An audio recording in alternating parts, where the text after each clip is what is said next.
Railway ఉద్యోగులకు కేంద్రం good news చెప్పింది. 2000 కోట్లకు పైగా బోనస్ ప్రకటించింది. అలాగే చెన్నై మెట్రో ఫేజ్ కు ఆమోదం తెలిపింది కేంద్ర కేబినెట్. అయితే సీట్స్ స్టాక్ చేసేందుకు 10,000 కోట్లతో నేషనల్ మిషన్ ప్రారంభానికి గ్రీన్ సిగ్నల్ ఇచ్చింది. ఢిల్లీలో ప్రధాని మోదీ అధ్యక్షతన భేటీ అయిన కేంద్ర కేబినెట్ కీలక నిర్ణయాలు తీసుకుంది.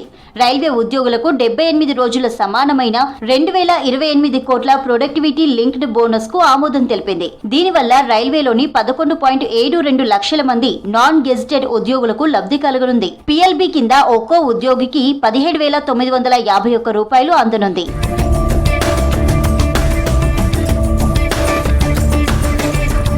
చెన్నై మెట్రో ఫేజ్ 2 కు కేంద్ర కేబినెట్ ఆమోదం తెలిపింది. దీన్ని 3 కారిడార్లలో 128 స్టేషన్లలో నిర్మించనున్నారు. మొత్తం 119 కిలోమీటర్ల లైన్ అందుబాటులోకి రానుంది. సుస్థిర వ్యవసాయాన్ని ప్రోత్సహించేందుకు ప్రధానమంత్రి రాష్ట్రీయ కృషి వికాస్ యోజన స్కీమ్, ఆహార భద్రత, వ్యవసాయంలో స్వయం సమృద్ధి సాధించేందుకు కృషోన్నతి యోజన స్కీమ్ కు కేంద్ర కేబినెట్ గ్రీన్ సిగ్నల్ ఇచ్చింది.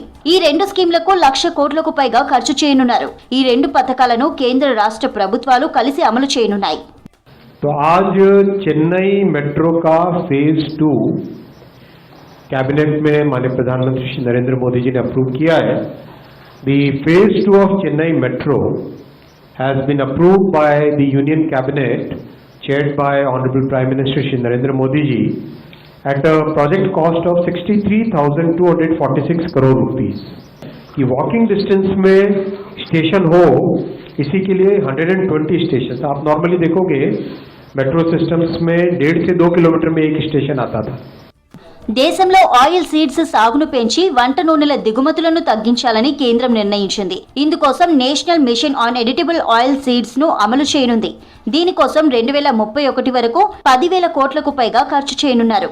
जो किसानों से जुड़ी हुई प्रैक्टिकली किसानों की इनकम से जुड़े हुए प्रैक्टिकली जितने भी पॉइंट्स हैं वो करीब आज के इस बड़े प्रोग्राम में इंक्लूड हो गए हैं.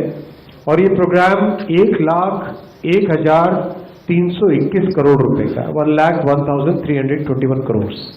మరో 5 భాషలు మరాఠీ, పాలీ, ప్రాకృతం, అస్సామీ, బెంగాలీకి కేంద్రం ప్రాచీన హోదా కల్పించింది.